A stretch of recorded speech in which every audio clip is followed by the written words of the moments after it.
All right, everybody. I realize a few people are coming in, but we'll get started because I'm only going to, do the housekeeping bits. My name is Ian Cooper. Cooper on various socials if you want to follow me. And hopefully you're here to hear about responsibility-driven design, which is a sort of forgotten, I think, but very valuable way of doing domain modeling in object orientation. Who has heard of responsibility-driven design before? Okay, not many hands, that's what I expect. How many of you actually have practiced it very much? Kenny, well, obviously. Okay, who does domain-driven design? Okay, a lot more hands, all right? That's very interesting. So it's always interesting when you get domain-driven design people in the room and they've not heard of responsibility-driven design, and we'll explain why as we go through. That's who I am, don't worry, it just says I'm old. I've been doing this for a while. Only .NET programmers in the room? Okay, so I work on, I started and worked with quite a few others on a .NET messaging framework called Brighter. Those of you that are upset because mass transit's going commercial, we are non-commercial and provide many of the same features. We've been around for about 12 years. We were a framework before in-service bus and mass transit were. They were brokers. All right, what are we going to talk about today? So we'll talk about responsibility-driven design, and we'll talk about domain-driven design to begin with, and we'll explain that domain-driven design has some missing ideas, and that actually they come from responsibility-driven design quite explicitly. So then we'll talk about what responsibility-driven design is. Then we'll run through an example of applying responsibility-driven design to a modeling problem, and then we'll have a little kind of summary of how you might think about using RDD today. All right. So let's talk about domain-driven design a bit, and we'll talk about why RDD is important to you as a DDD practitioner. So without wishing to offend any domain-driven design fans, I'm going to try and summarize domain-driven design sort of roughly in a page, which is quite ambitious, but let's go for it. So the key idea in domain-driven design, from Eric's point of view, was he felt that many software engineers were overly focused on the technical gubbins, to use a very architecturally strong word, technical gubbins, of effectively how their applications worked. So rather, they were interested in messaging frameworks and web frameworks and ORMs, and they weren't really so interested in what is the domain problem that I am being paid by somebody to solve. And that, Eric's point was, surely that's the critical problem. We should be putting our best developers on that problem, not on writing another ORM, right? So he wanted to shift focus back to the domain model.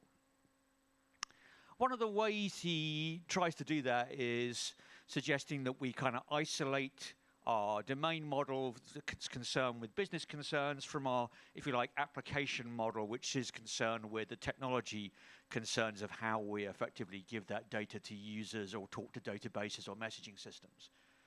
And typically, in this era, layered architecture was kind of one way of isolating the domain. Nowadays, we might prefer a sort of ports and adapters model or one of its many descendants like Clean or Onion. But really the goal there was to say, what I want to do is isolate my domain model from technology concerns so that I can focus on the problem of the domain without worrying about persistence, messaging, all those other concerns. The other kind of key insight in domain-driven design was this idea of ubiquitous language, the idea that we should share a language amongst all of the people involved in bringing this particular product to life. So that's both the product team, the QA team, and the developers. That isn't necessarily, by the way, to imply we have to adopt products language. What it actually implies is collectively, across all those roles, we must agree a language that we use.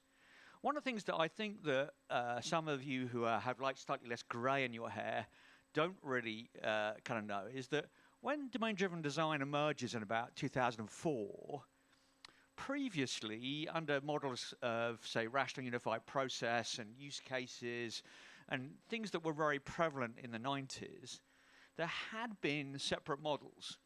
So quite often there was an analysis model which talked about things like boundaries, controllers, and entities, which is effectively sometimes, when you think about things like ports and adapters, very much a model that's kind of focused on.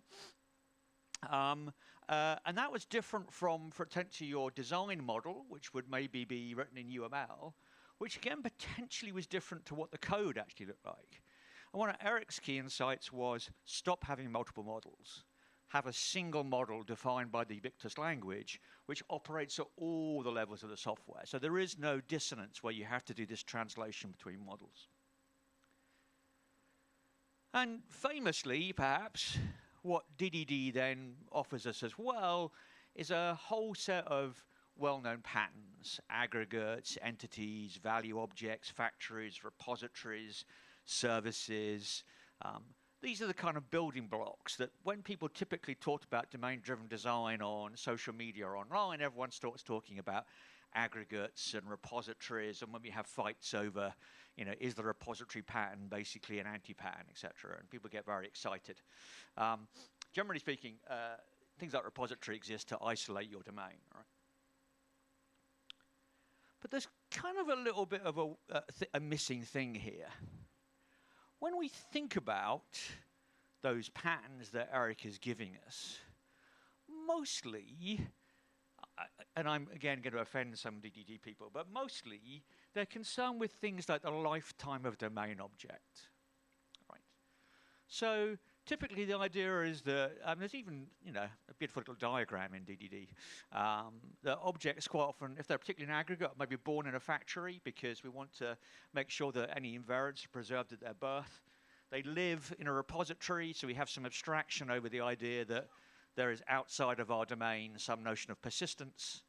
And they are effectively comparable by either their identity, which is long-lived throughout their lifetime and entity, or they're comparable by their structure, their properties, so they're basically a value type, right? And there may be an aggregate where effectively we say, actually, there is a collection of entities and value objects that has some invariants that need to be preserved, so there's some kind of transactional behavior, if you want to think about it. And a lot of what the DDD book goes into around aggregates is really about is predicated on the limitations of relational databases and locking mechanisms, right? That's a lot of what actually that's all about. But it doesn't really, curiously, talk about how you represent your domain as objects. If you go through the book, you can see Eric working through examples of talking about objects in domain for specific points. But there's no chapter in the DDD book which says, modeling your domain problem as objects. It's just missing. It's not there. And a lot of people who read the book therefore go, well, DDD is all about aggregates and repositories, and that's how you model stuff in DDD. But it's not. But it's just that there's missing parts of the book, and the problem is contextual. The problem is people reading the book in 2025 don't have the same context as somebody in 2004. And the real problem with that is that people tend to drift back when they try and do object modeling without better guidance to a kind of data-first approach. What they tend to think about is, what data do I store? I better see all this data seems to relate to a concept. I'll wrap that in a class. I got a few behaviors. Where am I going to stick those? Service object? Maybe some of them apply to my entities. I don't know. And you end up basically quite often on a OO process, which we tend to define as look for the nouns. So people, when they're looking at domains, say, oh, what are the nouns in my domain? Those things, it's the ubiquitous language, right? So because I've used the ubiquitous language, just pulling out the nouns, that must be what DDD wants from me. That's how I'm going to model my system. This is a famous criticism by Steve Yegi of for Java developers. Any Java developers in the room? Silent.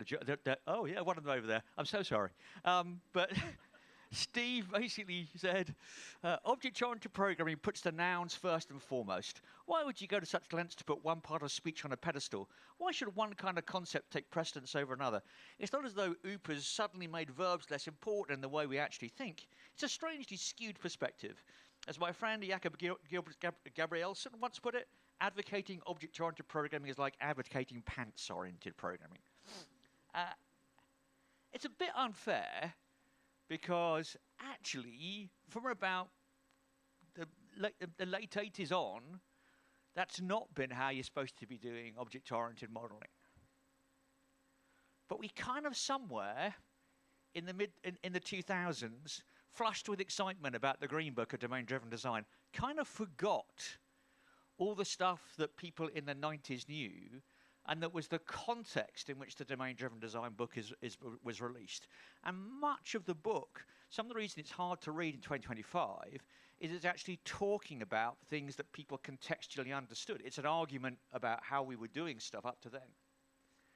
And very explicitly, in chapter 5, there is this key statement. The design style in this book largely follows the principle of responsibility-driven design put forward by Wirfs-Brock et al. in 1990 and updated by Wirfs-Brock in 2003. Domain-driven design, as Eric has often said, is explicitly responsibility-driven design. The fact that a load of you put your hands up and said, oh yeah, I do domain-driven design, and about 2 of you put your hands up and said, yeah, I've heard of responsibility-driven design, indicates that there is a major problem in domain-driven design practice, and that's that most of you don't actually understand the base class that effectively provides most of the behavior of the methodology that you're using. You're just using the superclass, and you're going like, I'm never going to call in the base class functions. And that's a problem, because that's the reason people struggle with DDD, and that's the reason for this overemphasis on entities and aggregates, is that people don't know what responsibility-driven design is. All right, so because of that, let's talk about what it is. First already defined as an idea in a paper called Object-Oriented Design, a Responsibility-Driven Approach at the 89 Oslo conference, and it's basically 2 main books. Designing Object-Oriented Software by Rebecca Wirfs-Brock, Brian Wilkinson, and Lauren Weiner. And then in 2003, Rebecca Wirfs-Brock and Alan McKean, Object Design. The latter book, the bottom one, I've got a link at the end, is free off Rebecca's site. You can just go and get a PDF of that. You don't need to hunt down used bookstores. It's perfectly available today. Your LLM will have read it, I promise you. Okay. So what is responsibility-driven design? What do we mean by that? So responsibility-driven design specifies object behavior before object structure and other implementation considerations are determined. We have found that it minimizes the rework required for major design changes. So the key idea here is it's a behavioral approach to defining objects. We are concerned with the behaviors of our domain, not the data structures that we intend to store inside it. The key principle of our RDD is that we want to maximize our abstraction. Okay. So we align the differences between data and behavior, and we think about responsibilities as knowing, doing, and deciding. So rather than saying, I'm going to think about this thing holding data, I'm going to think about it knowing things.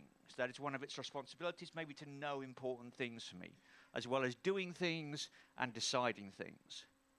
We want to distribute behavior.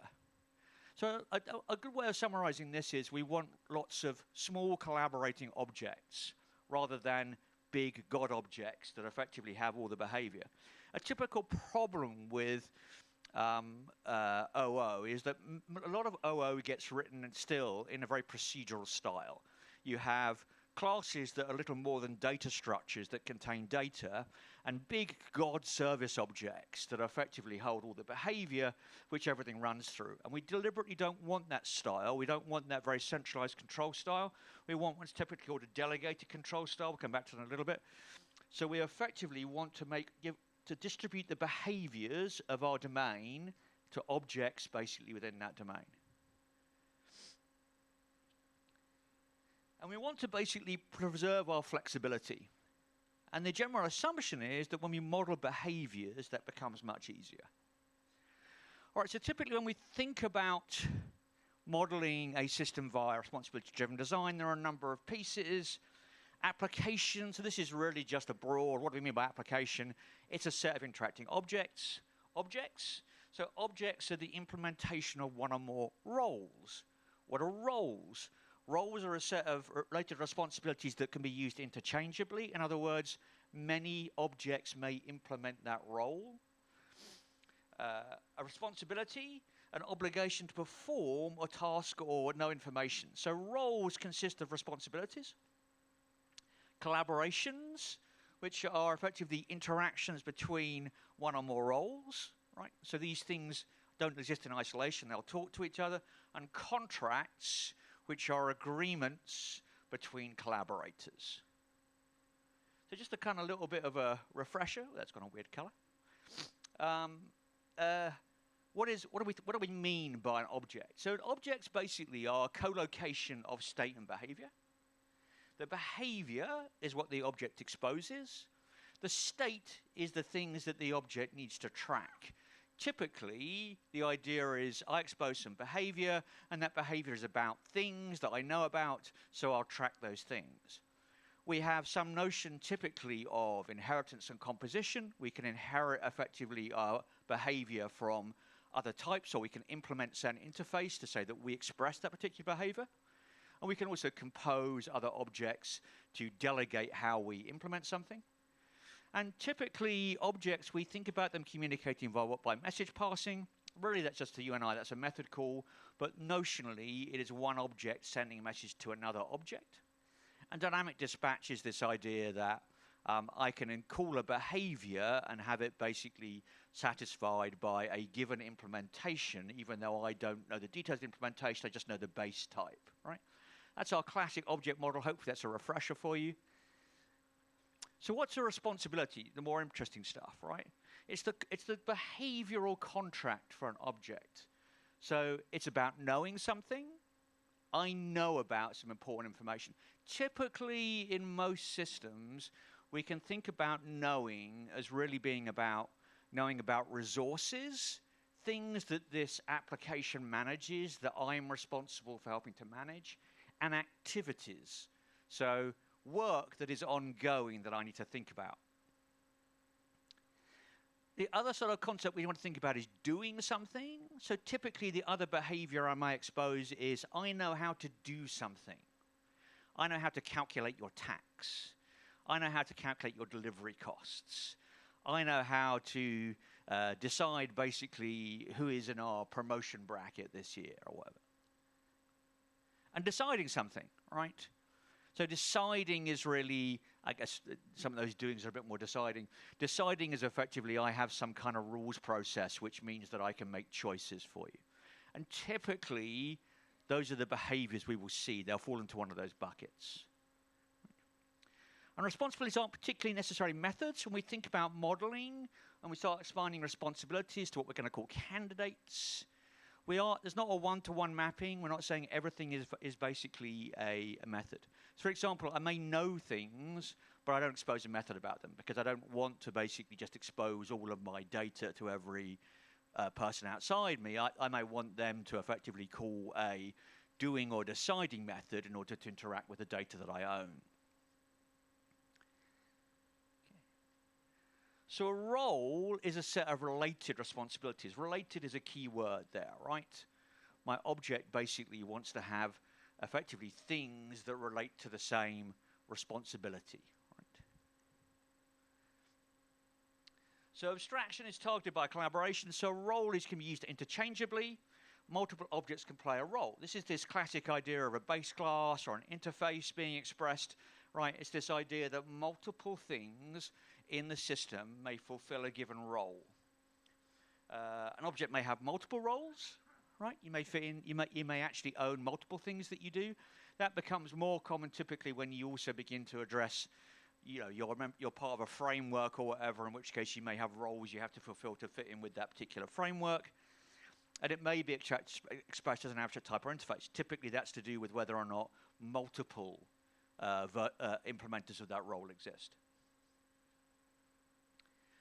So there's an idea in RDD called stereotypes. So stereotypes are, if you like, off-the-shelf roles. And what they talk to is typically when we are modeling something, you will see examples of this type of role. And you can effectively, as you begin to work through your model, say, oh, this is an information holder, or this is a structurer. And you can perceive its role within your domain.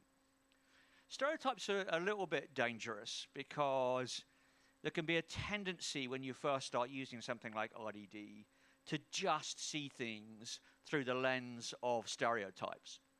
And that's not really their intent.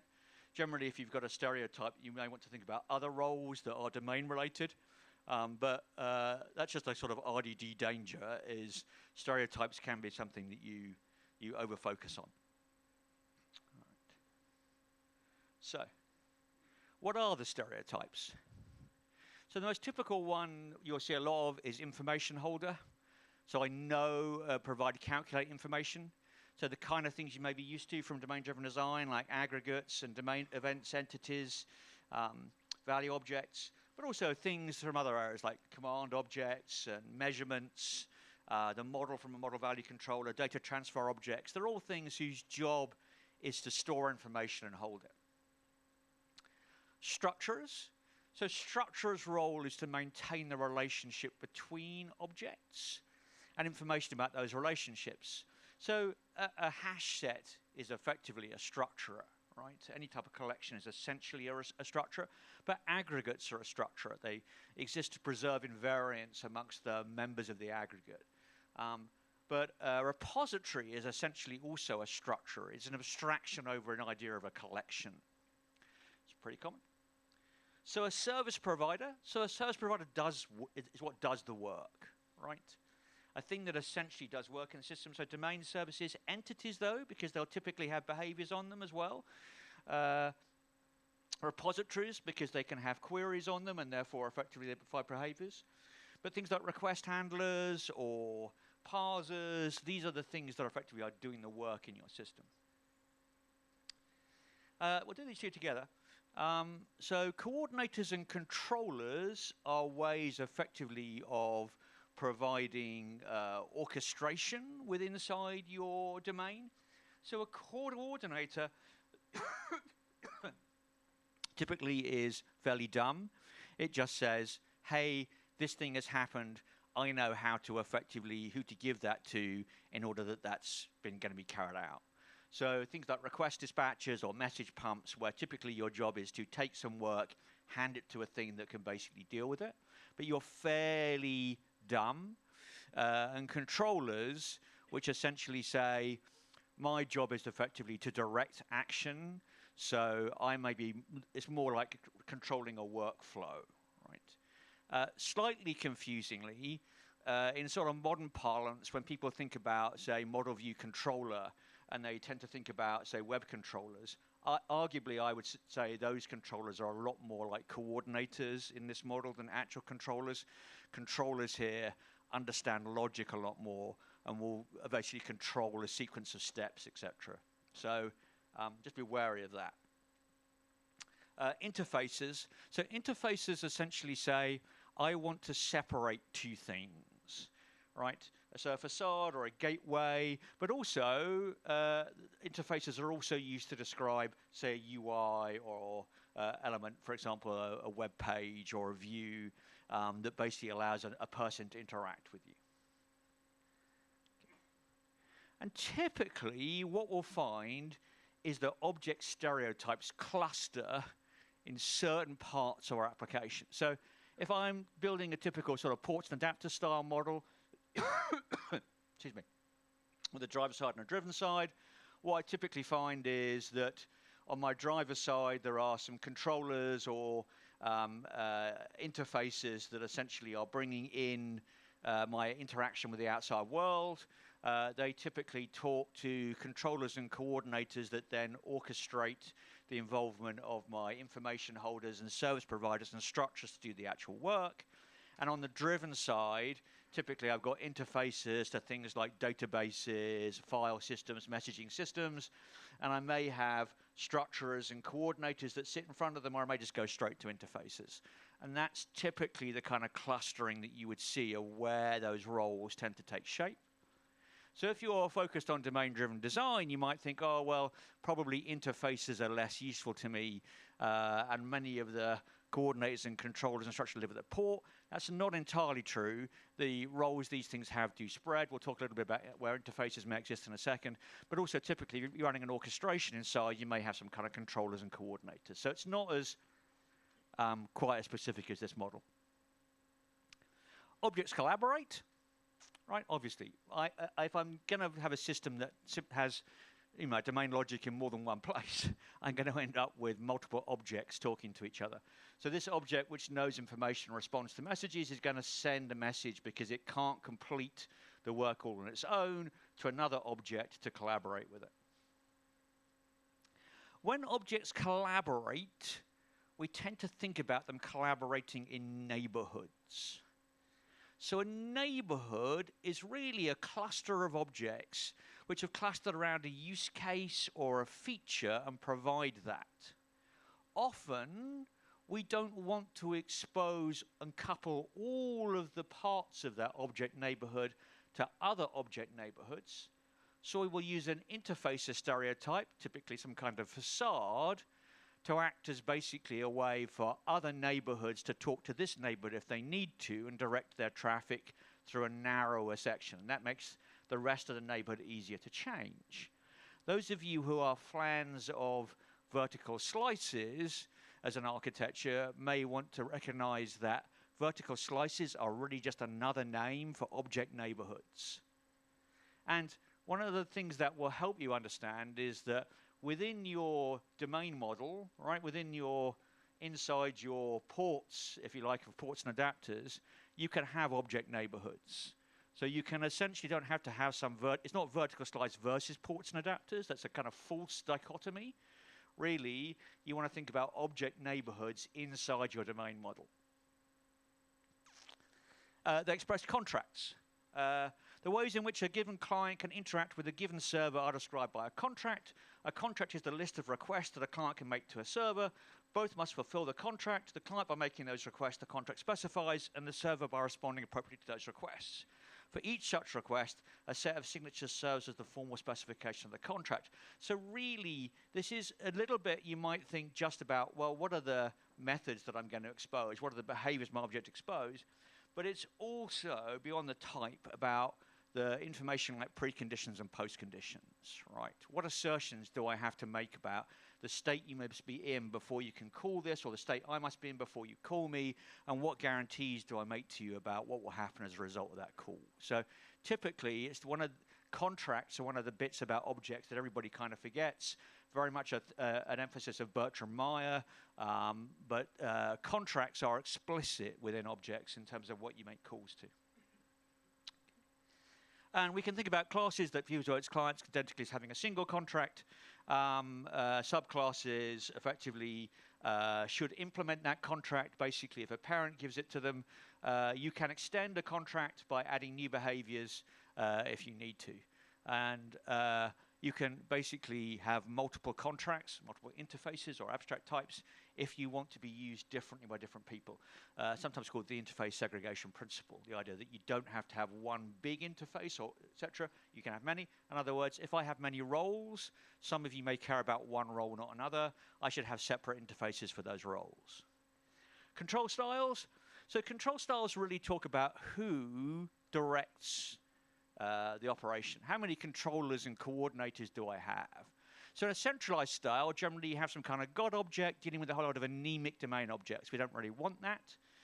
In a delegated style, typically you can see that there are a number of pinch points where effectively things direct a small number of other classes under them, and in dispersed, everything makes decisions. Typically we try and favor delegated.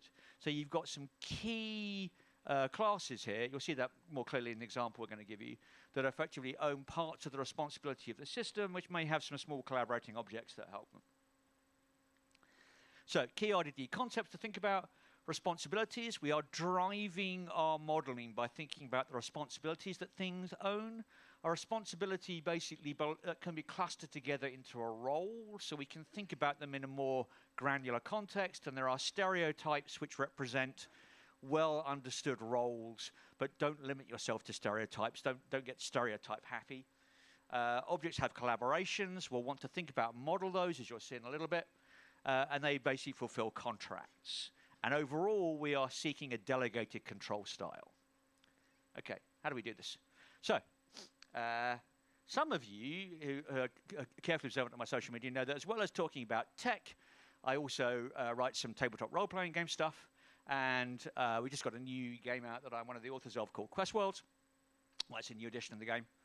And typically when you're playing a role-playing game with your friends online, because many of us moved to online in the pandemic, you need some kind of dice roller, right? So you need to say, I need to have a way of rolling the dice and figuring out what happened. And you can just go into Discord and get a Discord bot, and you can say roll a d6, and that works. But if you want to be a bit more complicated, you could think about providing people with a mechanism to adjudicate the typical kind of mechanics in your game.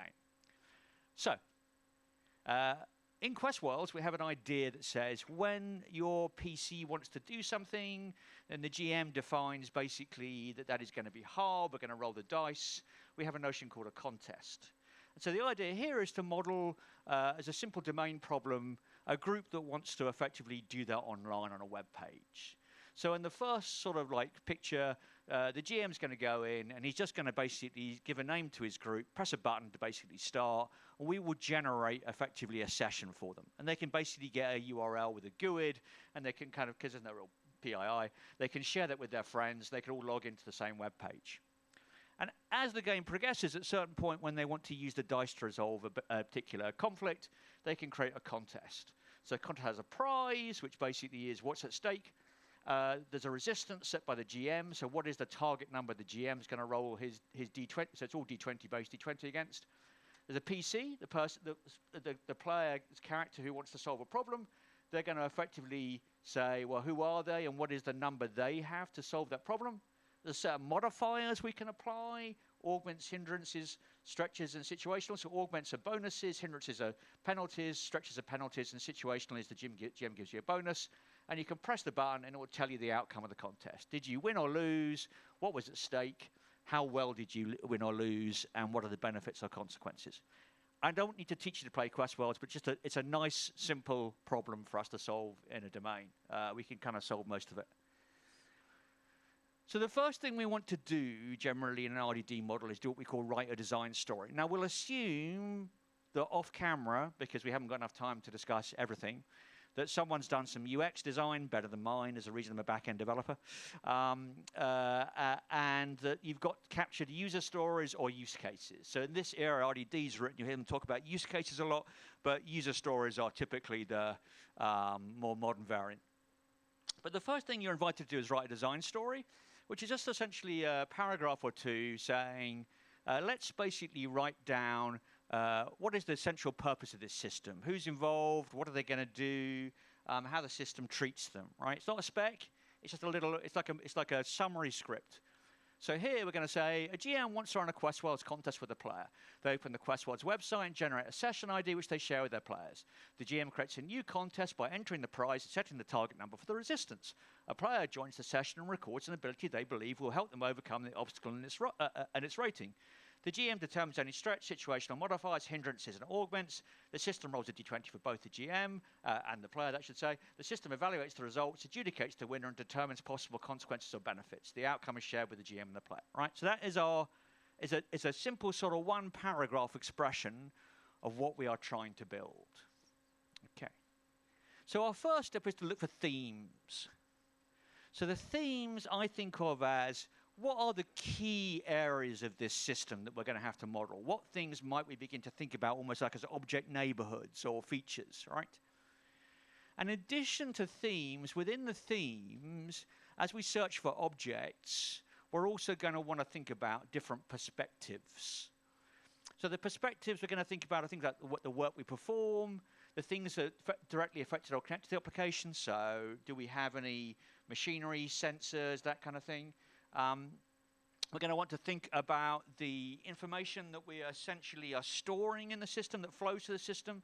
We're going to want to think about where we're doing decision making or coordination. We're going to want to think about where we have structures or groups of objects.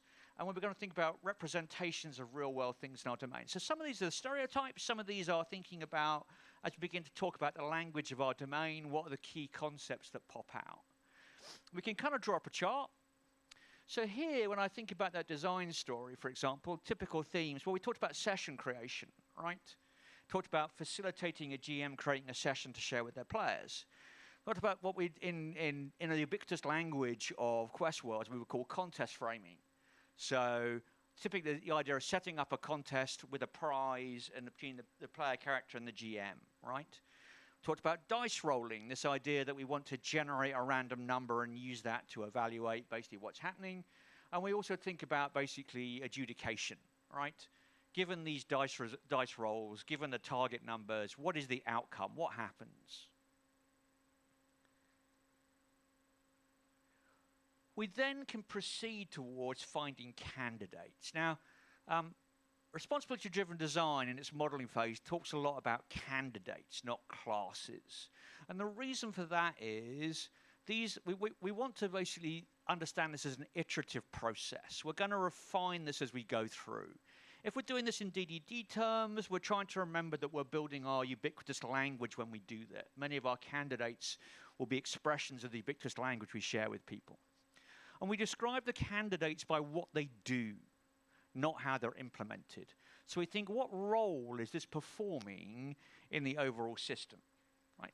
And naming becomes important. We don't really want to include pattern names like factory, repository, because they're structural. We want to think about, essentially, what role do they have actually in our domain, right? We want to look at verbs and doing words more than we want to look at nouns. We want to encompass what it does in the name, and we don't want duplicates. So we want, if we have some kind of synonyms, we want to think about, instead of basically duplicate names, that can be useful. And we're looking also for roles. So if you're using DDD, this is where you focus on ubiquitous language. So here, I might draw out a number of names. So I might have an idea of a session maker, right? I might have the idea of a contest runner. I might have the idea, and the third one down, result calculator, and the fourth one down, an outcome adjudicator. So that'll be my initial focus, those four, because they are the big doing things that happen. I want to create a session. I want to basically set up a contest. I want to basically roll dice and calculate the result. And then I want to determine what the outcome is. Alongside those, I may have some knowing words, where effectively, if you can see in the perspective, information is flowing through the system. So prize, participants, dice roll, success, result, outcome modifier. Those are all terms that exist within my description, basically my narrative of the system that I created earlier, and they're terms that basically we probably want to push into our ubiquitous language. Okay. Here you can see a lot of it is focused on work and information. I have less structure just because of the size of the domain. We do have a notion of contest history. You may have more perspectives in systems that do other things. And that typically gives us a set of objects like candidates like this, right? So these are candidate things we're thinking about. Some of the candidates, the ones we really want to focus on in later steps, again, are these things that performing the key doing or deciding within our system. Others effectively are information holders where mostly we just don't want to use primitive types, etc. We want to use actual domain concepts that have meaningful names in the ubiquitous language. Okay. It's worth noting that when we look back at this thing, we have a thing called a modifier and a participant. We don't have things like augment, benefit, consequence, hindrance, stretch, although they were on that UI, and we don't have things like PC and resistance. That's because all of that first group are just modifiers. So the role that they perform is a modifier. And in the second group, they're all participants. So the role that they perform is a participant. And at this point, we are interested in the role, not in a particular implementation of that role, right? All these top ones behave the same. It's just that contextually in the game, you think about them differently. But they're exactly the same role. So we focus on the role for the candidate. Then typically what we're going to do is start writing these things on CRC cards. So CRC cards come from Kent Beck and Ward Cunningham, and were adopted by responsibility-driven design. And CRC, by the way, stands for Candidate, Responsibilities, and Collaborators. So on the front, what we're writing essentially is the name of our candidate, and we're writing its purpose. So what is it going to do inside our system? We may list roles if we know them. We may list stereotypes if we know them. Basically, we may also list patterns if they're appropriate. And on the rear of the card, these are typically 3x5 index cards that you buy. And on the rear of the card, essentially on the left-hand side, you are going to list its responsibilities, the things that it's responsible for. Typically, it knows how to do something. It does something. It decides something. And its collaborators, the things that it knows about. When you get into collaborators, you don't have to, responsibilities, you don't have to be exhaustive. You list the key ones to help you reason about how this works. So a couple of our interesting candidates, right? When we move away from the just pure information holders, we have a contest runner, which orchestrates the running of a contest, capturing the required use of from player and GM, and the outcome adjudicator. When passed a result for a player and a result for the resistance, the outcome adjudicator will determine the outcome, victory and defeat in the contest, and any resulting modifiers, consequences, or benefits. Right? So outcome adjudicator is a lovely kind of responsibility by a behavior object, right? So we're very focused on there's a behavior that we're capturing within inside one object. Okay. So then we need to basically, we've got the purpose. So we want to assign the responsibilities. Typically when we're going to go to do this, we look at our user story or our use case. So when we think about, for example, the use case of framing the contest, that's setting it up. GM creates the contest, notes the resistance, sets the prize, sets the target number, notes the PC's ability to that they're using, determines basically any modifiers, so stretch, augments, hindrances, and situational. Right? We covered that earlier. And so when we want to work through this, what we're going to do is say, we're going to use the knows, does, and decides framework to think about finding responsibilities from that use case. We'll try and keep them concise and focused. Right. So we also can think about stereotypes here.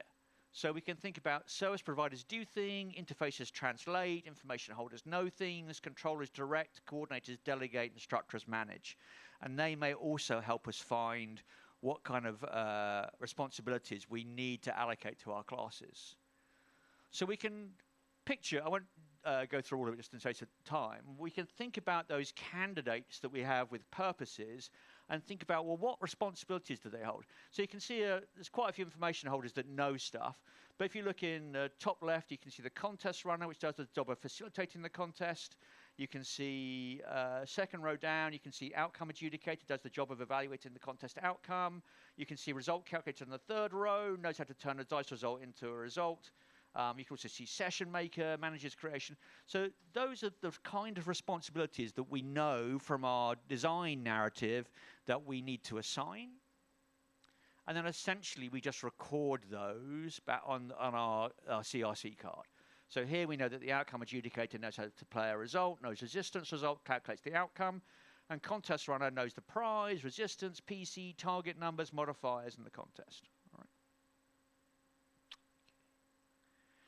The next step is to sketch the collaborations. So how do these objects relate to each other? We're only going to have one object neighborhood here, really. It's too simple a thing. But if we were to introduce other mechanisms within the game, they would probably live in their own separate object neighborhoods. Okay. So look at the stereotype. Does that imply collaborations? Look at the responsibilities from the domain, right?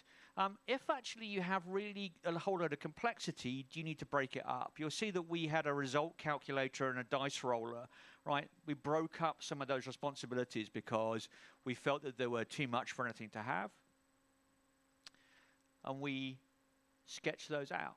So in terms of our stereotypes, information holders typically just only collaborate for serialization, deserialization, persistence, that kind of thing. Structurers tend to collaborate with the objects that they hold. They may do things like preserve invariants. They may help with basically SERDES. Service providers typically do some kind of computation or provide a skill that basically the rest of the system needs. Controllers make decisions, they conduct workflows, they direct branching conditions and decide how you're going to execute stuff. Coordinators typically pass things from one to the other, and interfaces form a bridge between our neighborhoods. So we can kind of get a feel for the collaborations. Again, I don't want to necessarily focus on all of them just for time, but session manager is going to use the contest runner is going to use the outcome adjudicator is going to use the result calculator is going to use the dice roller, right? And then effectively we will build by outcome adjudicator at the back the response. So you can see we're figuring out what they all use, and all of them use some kind of information holders to exchange concept like dice rolls, results, outcomes around the system. So then on the right-hand side of the back of the card, we can write basically who your collaborators are, right?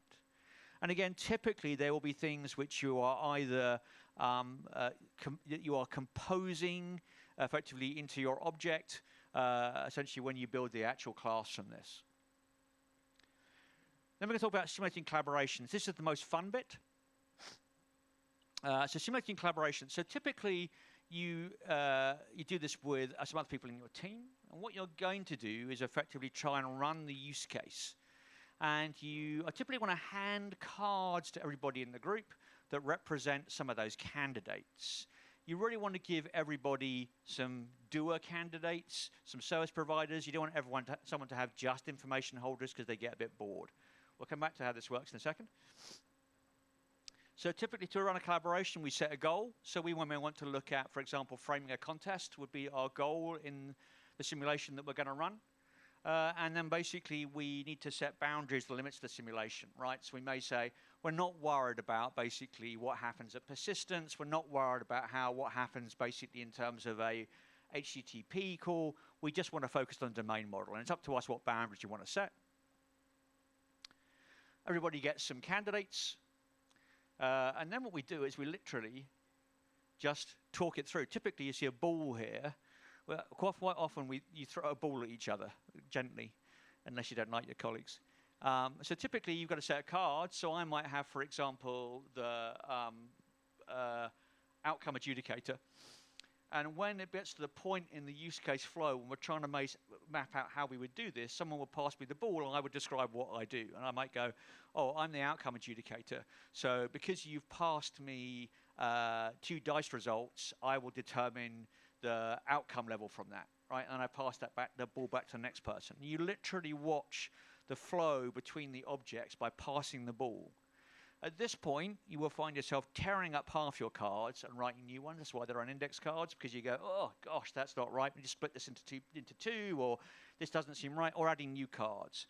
Like, how does that pass from you to me? Or what is it that you're returning, right? Typically, one of the things that comes out early is you say, okay, I calculate the outcome. And we go, well, who's got the outcome card? Nobody? Oh, we need to write an outcome card. So you write a card marked outcome, and then you basically use that to figure out, okay, there's an outcome. Its purpose is to record the outcome, and it's going to be collaborating with you, and you're going to need to collaborate with me. So you need to write that in the back of the card, and it's got a role. It knows how to basically store information about the outcome. So typically, you can run through, and you're simulating in a very low-tech way the flow of information through your system. It's a lot of fun. It's really good because it's all playing a team with helping you build a shared understanding of the domain model. It's workable with product managers because it's not technical, and it helps you build your ubiquitous language because you are effectively using the terms of the ubiquitous language on the cards right in front of you. And because it's role-based, typically you say things like, I am the X. Some people like to do funny voices. That's them. If you want to do funny voices, no shame, feel free to do that. Okay. Your goal is to test the model. You start with an event that represents user intention. Who does it go to, etc. And you just follow the flow around. And it's really helpful in understanding where your missing concepts are in your domain. Choosing control styles is a bit of a hard diagram to read. You're seeking delegated control. So effectively, we have a session manager. We have it's really hard to read this, result calculator, an outcome adjudicator. And we are delegating control through the system, right? There's not one big central object called contest machine that basically has a whole load of information holders around it, which represent things it's just doing one big script of calculation. We are passing control to different things at different times. And generally, we can see some tiny neighborhoods. I would say it's a bit small for a whole object neighborhood, but you could see how they would emerge if we had bigger systems. There's another mechanism in Quest, what's called a sequence, which is a set of contests run together, and that would definitely be a separate object neighborhood that had a relationship to this one. Evolve, it's iterative. Candidates basically not classes at this stage, so feel free to tear up your card, start again. Encourage, split large roles, introduce new stereotypes, or have stereotypes of your own that relate to your domain, right? Names matter, so try and get the names right. So one of the names, the things there is we talk about a contest runner. Actually in QuestWords itself, the domain talks about framing a contest. So maybe we should change the name of that candidate to be the framer. Do we need contest framer, or is it just a framer, right? So you can have arguments about names quite a lot. Would referee, which is much more a sort of role-playing game term, be better than outcome adjudicator? The referee decides the outcome. Maybe that would be a good term to use. We should try and follow DDD, right? Look to basically what the language people use in the experts to try and encode that language in at that point. Okay, that's the most fun part of the whole game. Whole thing is basically playing CRC cards. If anyone done CRC cards ever? Oh, you're really missing out. Honestly, it's loads of fun. So do CRC cards. Give it a try. Yeah, so my question there is really, for those of you who do domain-driven design, and now know that responsibility-driven design is explicitly called out as how you build domains, does this explain anything, right? Does it explain missing parts of what you're thinking about? So the assumption in domain-driven design is that this is how you are working. Modern thinking about some of this. So those of you that see my talk about TDD know that one of my big things is TDD is about behaviors, not about methods. So this is very aligned with an RDD style approach, right? In TDD, you are effectively focused on the behaviors of the system. So your tests can drive now much more successfully because you understand from your modeling what are the behaviors, where do they live? How am I trying to basically, it's now easy for me to understand, oh, the outcome adjudicator. I need to write some tests for the outcome adjudicator. I can see its purpose. I understand what basically its behaviors are. I can figure out what a test list would be for that, right? So there's a whole corollary here between moving towards a behavior-based model in both the RDD and TDD. Those of you going, isn't this big design up front, Ian? Weren't we told we should never do big design up front? We shouldn't sit around modeling it. Just get to the code as soon as you can and start vibing. The reality is that even as early as XP, this is an XP diagram, XP had an explicit design step before coding. So typically in an old XP model, we get a story as a team, not as an individual out of the backlog, and then we decide to work on it as a team. And the first thing we're going to do as a work on it as a team is agree how we're going to build it collectively. And that's effectively sometimes called elaboration or planning, and we go and look at this and say, okay, how do we think we should build this? That lets us create tasks, and those tasks go to individuals or pairs to go and complete. That's the reason for stand-ups, because you're all working on the same story and you need to coordinate. Your stand-ups are useless if you're working on separate stories. If you go to your stand-up and go, why? It's probably because you're not actually doing agile. You're just doing, I'm going to work on my own stuff. Right? XP is all about being collaborative. And so in order to understand what we are going to build, we have to do a little bit of design, right? Because we have to agree, well, what are we building? How's it going to look? How can we break this into tasks? And that is explicitly when XP calls out use CRC cards. So all of these things relate to each other. XP effectively is asking you to do responsibility-driven design before you start writing code. Okay. Your LLM understands responsibility-driven design. Yay, LLMs. You can ask it questions and you can play games with it. You can say, can we write a design story? You can say to it, what themes do you think exist in this design story? If I give you these perspectives, what parts of can you think of candidate objects that have these, in these perspectives of these themes? It will give you answers. They're not always great answers, but it will give you answers, all right? So you can use it in a modern workflow. It's not a hard thing. All right. So what is my call to action for you? Certainly, try and use CRC cards, right? Have a go, because it is entertaining. If you and a team are working on a problem together, and you're sitting around going, yeah, and you're trying to have some discussion, I wonder how this works, and the one answer people have nowadays is, oh, it's just mob or code. That'll resolve the issue for us. But CRC cards on little paper cards are cheap and and they're very easy to destroy. It's very little investment, and you can model ideas. And even if you don't record them, even if you just say, we're not going to record that, we're not going to stick it anywhere long term, we're going to treat it as a sketch, but it's going to inform our next stage, give it a try, see if it works. Focus on responsibilities and behaviors, not on state. All right? Try and shift your thinking away from thinking, what data does this object store, to what behaviors in the system does it express? Some things will know things. That will be a behavior they express, which are close to your old view of data structures, right? But try and focus on what are the responsibilities of my system? How do I divide them up? Are there multiple object neighborhoods that I need to worry about?